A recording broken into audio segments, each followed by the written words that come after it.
我活了将近1个世纪，当你目睹了足够多的繁荣与崩溃、智慧与愚蠢之后，你会得到一个朴素的结论。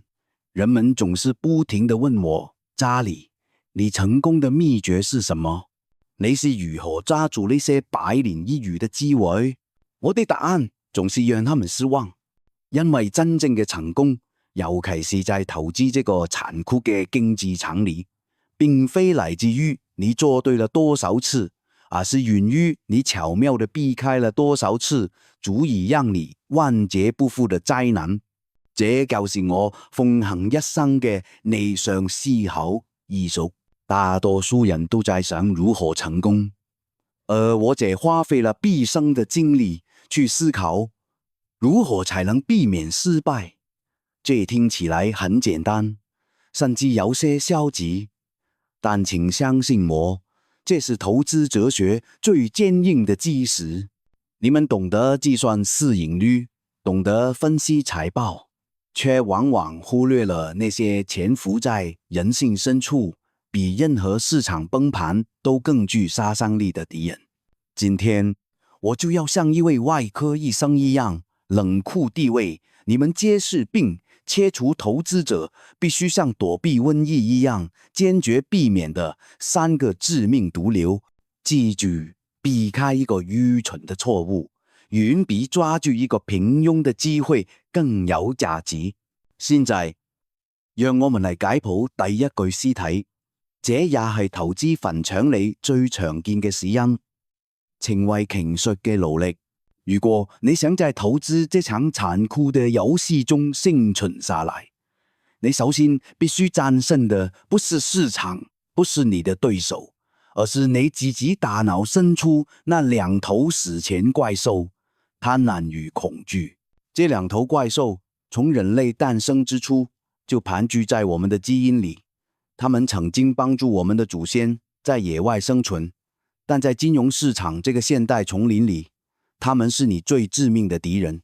當市場一片繁榮，新聞頭條每天都在報道某個股票又創了新高，你身邊的鄰居、同事，甚至理髮師都在眉飛色舞地討論他們賺了多少錢時，你體內的貪婪怪獸就會被喚醒，它會在你耳邊低語：你看，所有人都上車啦，再不買就來不及啦，這是一輩子一次的機會。於是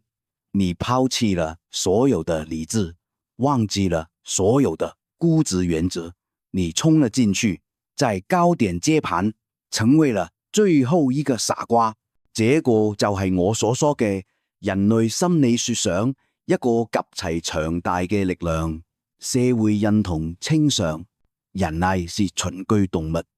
我們天生就傾向於認為，如果大多數人都在做某件事，那這件事一定是對的。在大多數生活場景下，這是一個有效嘅捷徑，但在投資領域，這是一條通往集體自殺的捷徑。當所有人都在狂歡時，那通常意味着盛宴即將結束，而你就是被端上桌的最後一道菜。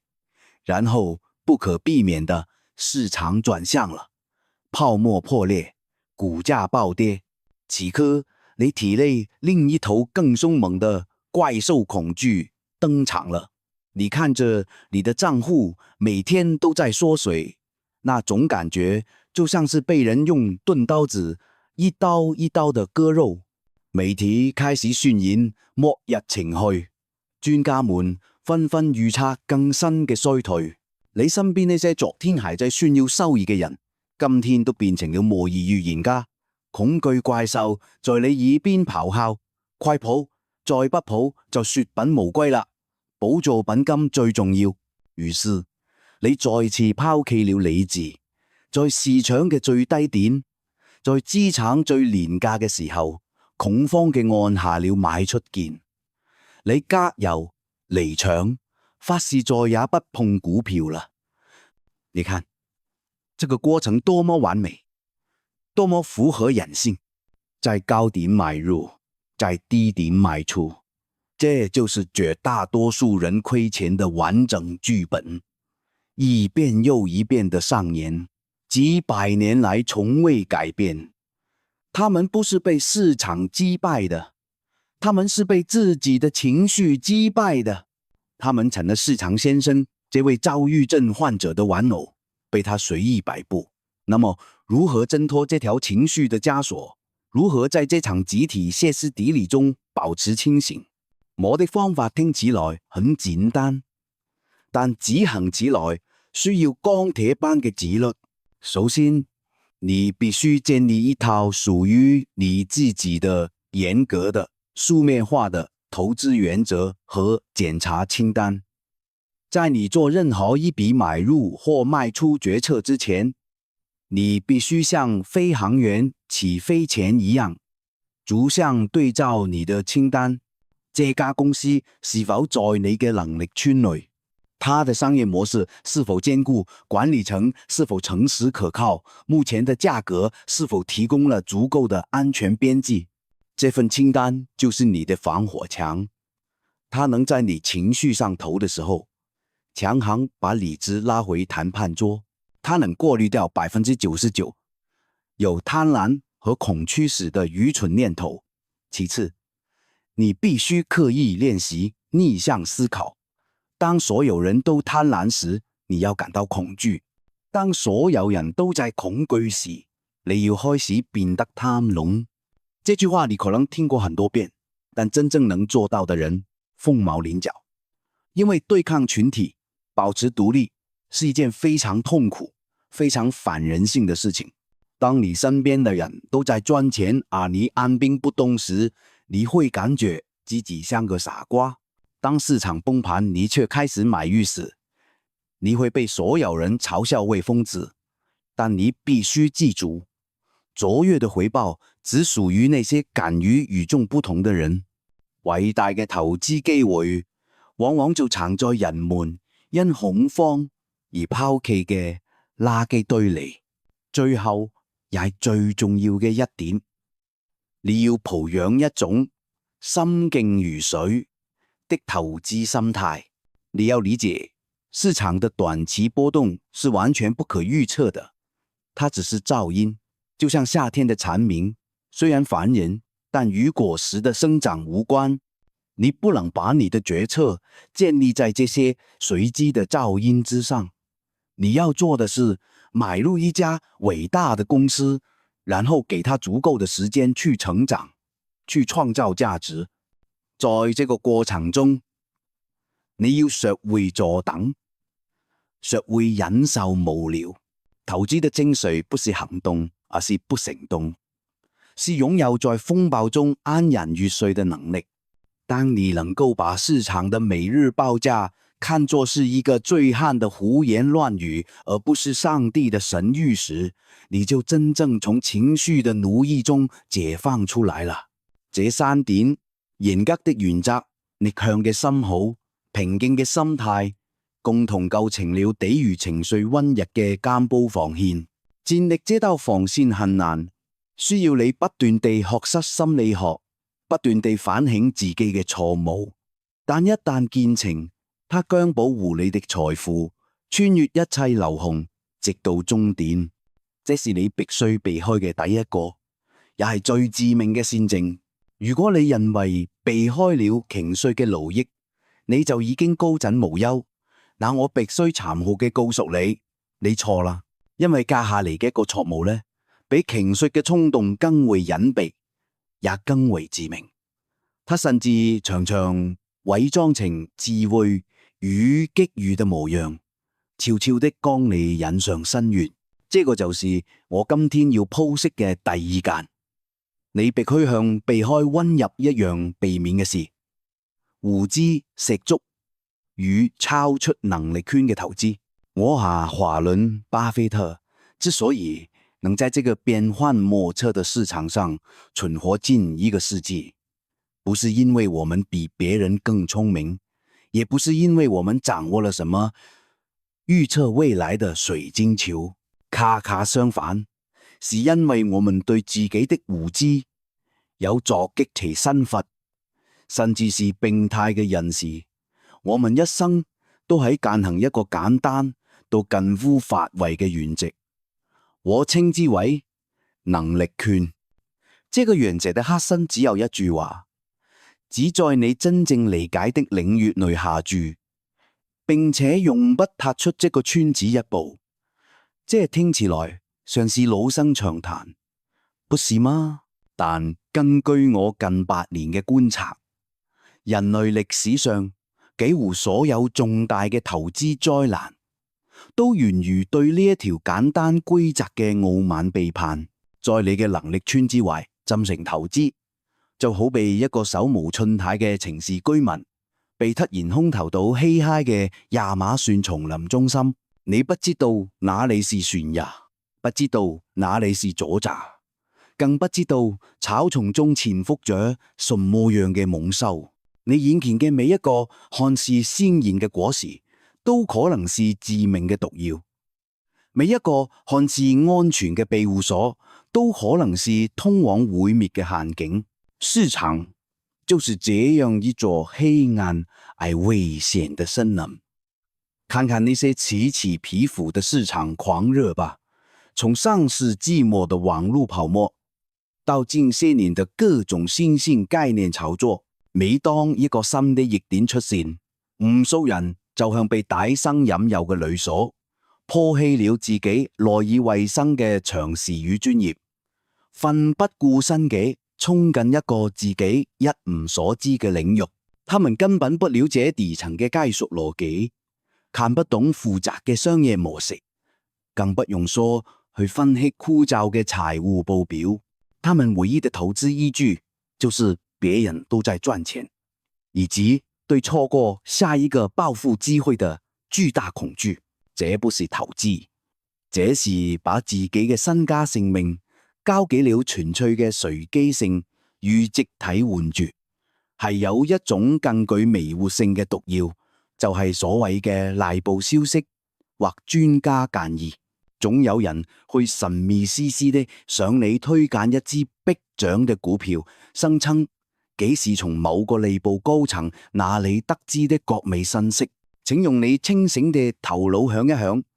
如果一個消息真的如此寶貴，為什麼會輕易地傳到你的耳朵裏？真相是，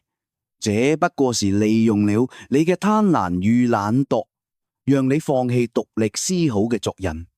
把辛苦賺來的錢投入一個你完全無法掌控嘅砒霜之中。這就引出了我一生中最重要嘅投資哲學之一。這句話，你必須刻在你嘅大腦裏，知道自己不知道什麼，遠比知道什麼更重要。這個世界太過複雜，你不可能成為所有領域嘅專家。一個人嘅經歷與智力都是有限嘅。你個任務不是去假裝理解所有嘅事情，而是要極度誠實、極度嚴苛嘅畫出你自己知識嘅邊界。在這個邊界之內，你擁有各類嘅知識優勢，你能看清風險，你能做出理性嘅判斷，你係這個你嘅王者。一旦越過這條邊界，你就不需立刻承認自己係個無知嘅學生，保持極度嘅謙遜與敬畏。可悲的是，大多數人正好相反，他們在自己熟悉嘅領域取得呢一點少數嘅成功，就產生了一種致命嘅幻覺，認為自己嘅智慧可以延伸到任何領域。一個成功的牙醫突然覺得自己能看懂一家生活科技公司嘅臨床實驗報告，一個優秀嘅律師侵略嘅認為自己可以判斷一家半導體公司嘅技術路線優劣，這就係典型嘅能力圈。錯位是通往破產最快嘅捷徑。我見過太多這樣嘅悲劇。一位朋友靠着經營傳統製造業積累了巨額財富，他對成品控制、供應鏈管理、市場渠道了如指掌，這是他的王國。他在這裏游刃有餘，但在網絡狂潮中，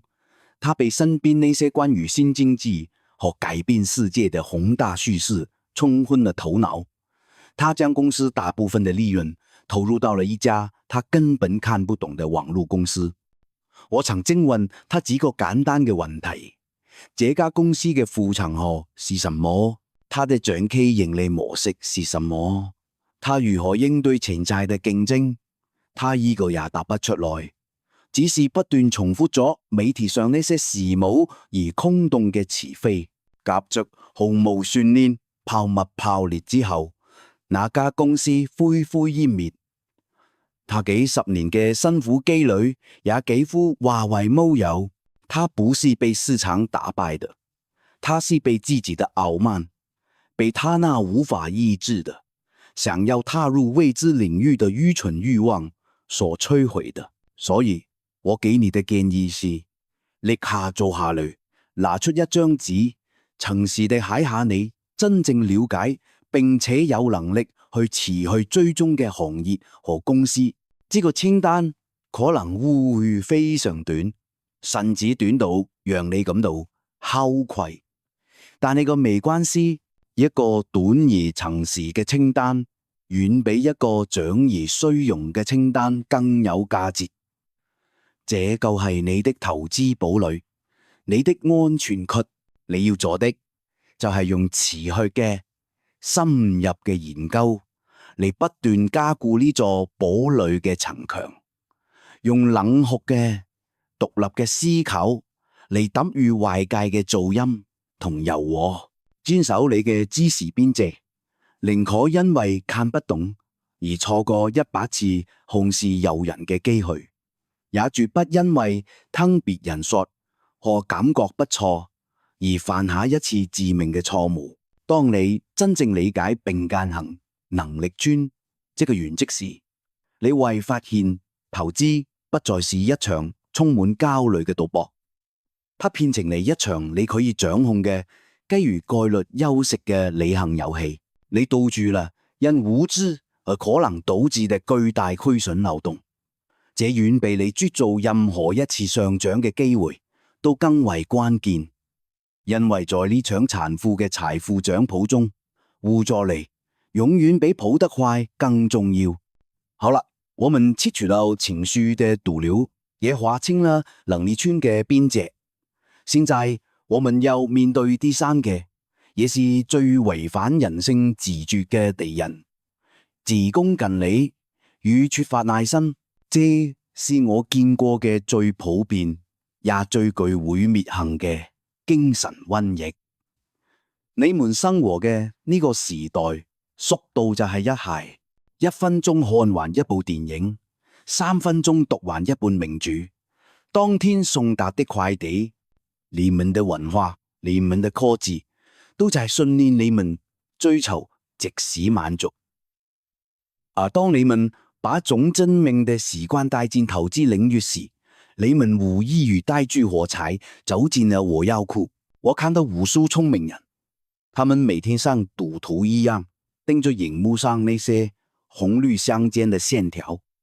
心跳隨着股價的每一次微小波動而劇烈起伏。他們自以為是市場的獵人，試圖捕捉每一次轉向，預測下一個季度的財報，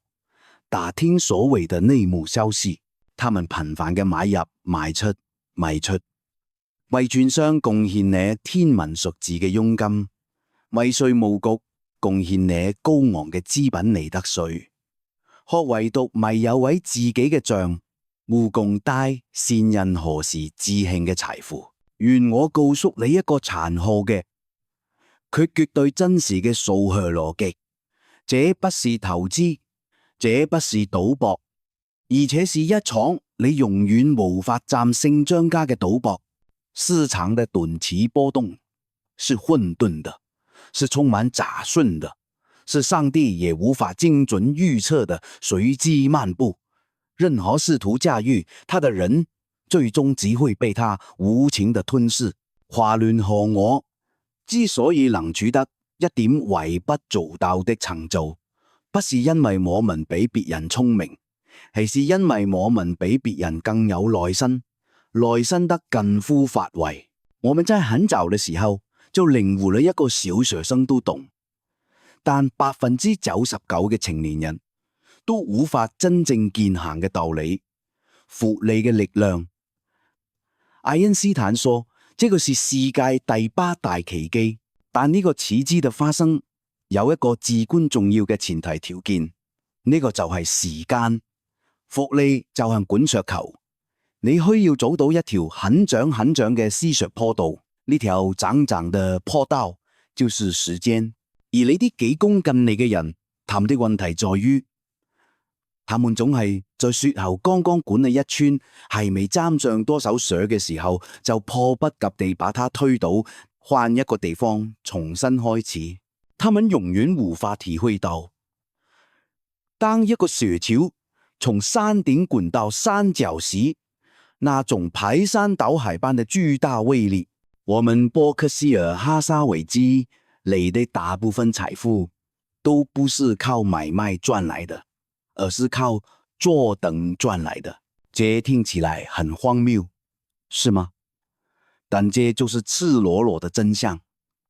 我們的核心工作是在前期投入海量的時間和精力，去尋找一家真正偉大的公司，一家擁有寬闊護城河、有誠實且能幹嘅人管理，並且我們能夠完全理解其業務嘅公司。一旦我們找到了這樣嘅公司，並且以一個合理嘅價格買入，接下嚟最重要也是最困難嘅工作，就是什麼都不做，做在那裡，年復一年，甚至係10年復10年，讓呢家公司嘅內在價值伴隨咗優厚嘅管理層和強大嘅商業模式唔斷嘅增長，讓負離之台神奇的機器位，我們安靜地卻不知疲倦嘅工作。咁需要鋼鐵般嘅耐心和紀律，需要抵抗住外界巫術嘅誘惑和噪音。當媒體都在為某個入門嘅新科技概念股而惶歡時，